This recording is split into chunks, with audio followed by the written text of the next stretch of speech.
Welcome back to the Deep Dive. It's January 22nd, 2026, and today we're digging into issue 187 of the Japan Climate Curation newsletter. But before we jump in, we have to start with a really important disclaimer. We do. Just so everyone's clear, what you're hearing is an AI-assisted summary. It's all based on public information and media reports, so, this isn't an official media view. Right. And the final interpretation, all the logic checks, that responsibility lies with the human Hiroyasu Ichikawa of Social Company, Inc. Exactly.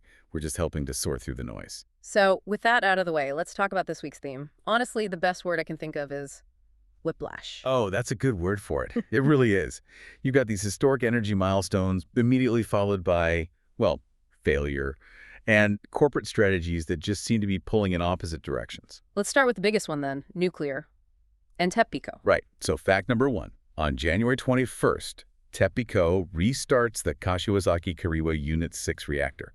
This is huge. It's the first time they've operated a reactor since the Fukushima disaster in 2011. A huge moment. And the goal was commercial operations by February. And we should probably pause on the context here, because the pressure to do this was immense, wasn't it? It was. You've got Prime Minister Takaichi really pushing for small modular reactors, these SMRs.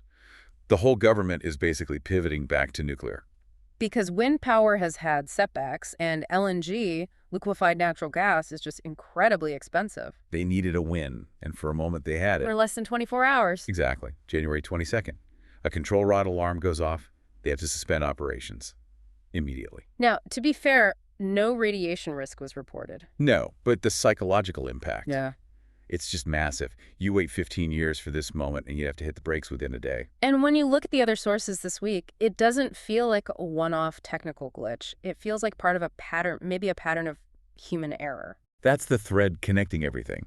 While TEPCO is dealing with that, we get news that Chubu Electric admitted to manipulating seismic data. To downplay earthquake risks. Yes.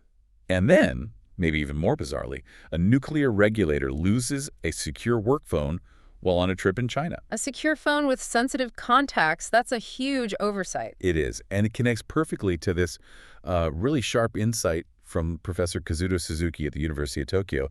He calls it a reverse Fukushima. A reverse Fukushima. What does that mean? Well, back in 2011, the institutions and the hardware failed, but the people on the ground were heroic.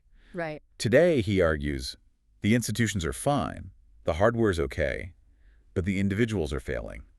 The human element is the weak link. So the people, the software, could be the real bottleneck for Japan's 2030 restart goals. Okay, let's pivot, because if the nuclear news is whiplash, the corporate signals are just a flat-out contradiction. You're talking about the climate leader versus the fossil fuel buyer. Exactly. So on one hand, the new CDP data is out, and it shows Japanese firms are getting 22% of the A-list spots for climate leadership.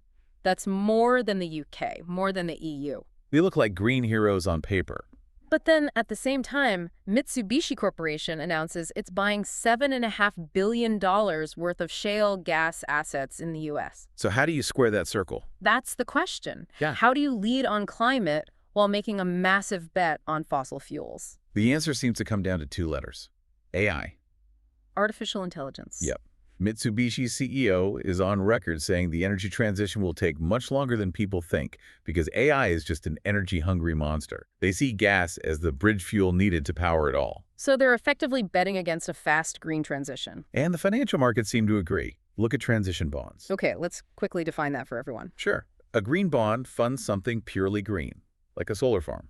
A transition bond gives money to a duty industry, like steel or gas, specifically to help them get a bit cleaner over time. It's funding the messy middle. Exactly. And that market is set to hit $40 billion in 2026, and Japan is dominating it. The money is saying, we're not ready to quit fossil fuels yet. Which is an economic argument, but the climate doesn't really care about bond markets, does it? Not at all. And that's the final piece of the puzzle this week. A new report from the Environment Ministry just dropped. And it's a reality check. A big one. It's warning about declining rice quality, fruit farming having to move north, more deaths from heat stroke. The physical impacts are happening now. So that's the tension right there. We're debating AI's power needs while the rice paddies are literally feeling the heat. And it leaves us, and you, with some pretty tough questions. We aren't here to give you answers, but just think about this. If 90% of Japan's solar panels come from China, and the domestic nuclear program is plagued by human error, Where does real energy security actually come from? And that Mitsubishi deal. Is that $7.5 billion a pragmatic bridge to power our future? Or is it just a very profitable delay in doing what actually needs to be done? That's the question to think about. We'll leave you there for today. Thank you for joining this AI-assisted breakdown. For the full story and the complete human perspective, please do check out the original newsletter from Japan Climate Curation. Until next time.